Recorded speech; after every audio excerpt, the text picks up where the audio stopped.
આજે આપણે વિહ પૂજાડી એવી વિહતમાની પ્રાગટ્ય કથાની વાત કરીશું। ગુજરાતમાં વિહતમાના અનેક મંદિરો આવેલા છે। લાખોની સંખ્યામાં ભક્તો માતાજીને પૂજે છે। 20 હાથ એટલે 20 પૂજા ધરાવતા માતાજી માં વિહત માતા તરીકે આખા વિશ્વમાં ઓળખાય છે।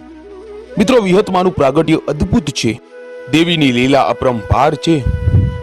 જ્યારે જ્યારે આ ધરતી માથે પાપ વધે, અધર્મ વધે, ત્યારે ત્યારે જગદંબાને અહીં પ્રગટ થવું પડે છે। આદ્ય શક્તિએ અનેક સ્વરૂપે દાનવોનો સંહાર કર્યો, દેવોને ઉગાર્યા અને આવેલું સંકટ ટાળ્યું।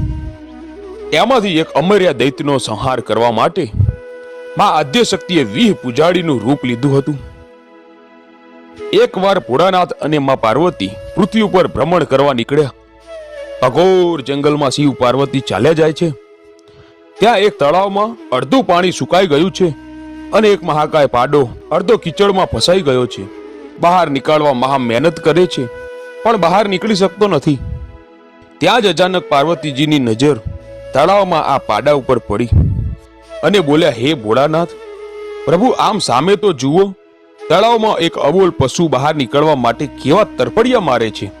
ત્યારે શિવજીએ મીઠું મધુર હાસ્ય કર્યું। ત્યારે પાર્વતીજી બોલ્યા, આ એક મૂંગું પ્રાણી બહાર નીકળવા માટે તરફડિયા મારે છે અને તમને હસવું આવે છે? શિવજી બોલ્યા, સતી, આખરે તો તમે સ્ત્રી છો, તમને એ નહીં સમજાય। એ પ્રાણી પાડો છે, ભલે તળાવમાં રહ્યો, એ કાદવમાં ખૂંચેલો બરોબર છે। માતા બોલ્યા, ના પ્રભુ, આવું બોલો નહીં, આપ તો ભોળાનાથ છો, કૃપા કરો સ્વામી। શિવજી બોલ્યા, તો ચાલો, સતી તમારી આટલી બધી હઠ છે તો તમે પણ મદદ કરાવો, ચાલો।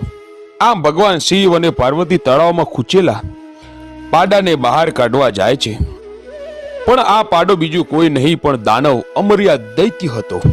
પોતાને અમર થવું હતું એટલે શિવ પાર્વતીને જોઈને એણે પાડાનું રૂપ ધારણ કર્યું હતું। ત્યારબાદ શિવજી અને પાર્વતીમાં ખૂંચેલા પાડાને બહાર કાઢવા આવ્યા। શિવજીએ પૂંછડું પકડ્યું અને પાર્વતીમાં મુખ બાજુ રહીને જ્યાં પાડાને ઊંચો કરવા જાય છે ત્યાં પાર્વતીજીએ જે હાથમાં કંકણ પહેર્યું હતું તે અમર્યા દૈત્ય સૂંઘી લીધું।